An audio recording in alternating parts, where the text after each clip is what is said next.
Hey everybody, Ryan here, coming at you from Surrey, BC. You may know me as One Christian Dad from the blog. You may know me as the guy who washes houses. You may not know me at all, and that's totally fine. So, instead of blogging today, I wanted to write something. I just don't have time, so I want to get this out because I think it's really important.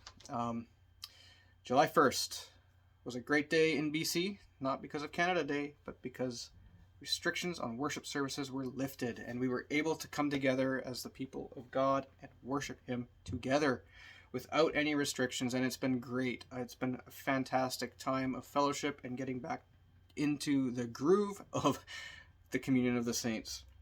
But I've noticed some people aren't involved. People that were before the pandemic, before the restrictions, and they haven't come back. And I've heard this across BC that it's happening in other churches as well. So I want to say first that we need to be compassionate. We can't judge these people because there may be valid reasons. Okay, so there could be health reasons, or maybe they're on vacation.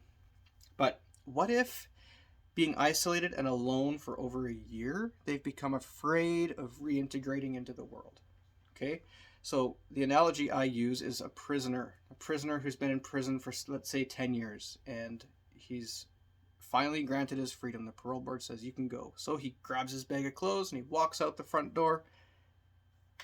He's like, I don't know what I'm going to do out here. I don't have a job. Will anyone hire me? Where am I going to sleep? I want back in. So he turns around, tries to get back in. Why does he want to go back in? Well, because in there he was safe, right? He had 3 meals a day. He knew where he was sleeping. There was routine and structure. He had a job to do.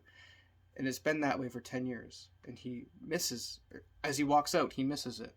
He's afraid of reintegrating into society. So this could be what's happening with our brothers and sisters who have, been afraid because the media has told us to stay away from each other, socially distance. Don't go to restaurants. Don't go to church. Don't go to stores. Stay home if you don't need to go out.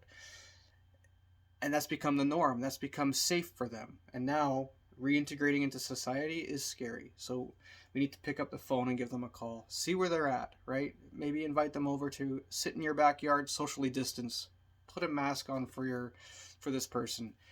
Get them back into the communion of the saints. Make them feel safe to reintegrate, okay?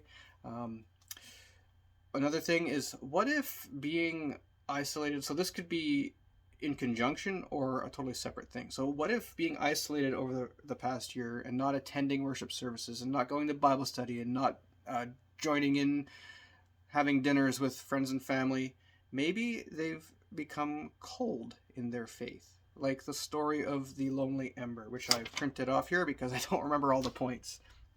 So basically the story goes, there's a man who's really involved in church. He's going twice on Sunday. He's going to Wednesday morning Bible study. He's going to the Thursday prayer meetings. He's involved in outreach. He's on fire for God. So slowly he stops going. He pulls back from outreach. He doesn't get involved. He doesn't go to the Bible study anymore. He stops going to prayer group. He starts skipping afternoon service. After a while, he stops going to church altogether. After 3 or 4 weeks, the pastor gives him a call and says, hey, we need to have a chat. Can I come over? Sure, come on over. Then one cold, chilly evening, the pastor knocks on his door. He invites him in and they sit down in front of the fireplace. He's expecting a hellfire brimstone, get back to church, you sinner. But the pastor doesn't say a word. He just reaches into the fire with the tongs and pulls out a coal, a flaming ember. He sets it off to the side away from the main fire. And they sit there in silence as they watch this ember grow cold. First the flame disappears, and then it becomes a glowing orange ball, and then it just becomes a chunk of black coal. Pastor stands up, picks up that piece of coal with his bare hands, tosses it into the fire, and it immediately bursts back into flame. Pastor tips his hat, puts on his jacket, and walks to the door. His parishioner says, thank you for the fiery sermon and the visit. I will be back in church next Sunday. So maybe this is what's happening to our brothers and sisters. They've grown cold because they haven't been involved in the church life and communion of the saints and in the worship services. So the same thing, we need to give them a call, right? It's on us to do that, to be hands and feet to each other. We are the body of Christ. And, you know, I've heard the argument that, Paul was in prison and Jesus was with him. So, like, yes, while we were isolated, while we were unable to join together, God was with us and he blessed his worship. But we're not to choose to be a solitary Christian. I'm an introvert. I love my alone time. Um, but I need my brothers and sisters. And the last couple of weeks has been absolutely amazing. So I just want to read one verse here. And let us consider how to stir up one another to love and good works, not neglecting to meet together as is the habit of some, but encouraging one another, and all the more as you see the day drawing near. That's Hebrews 10:24 and 25. So who do you know? Who do you know in your church who isn't coming?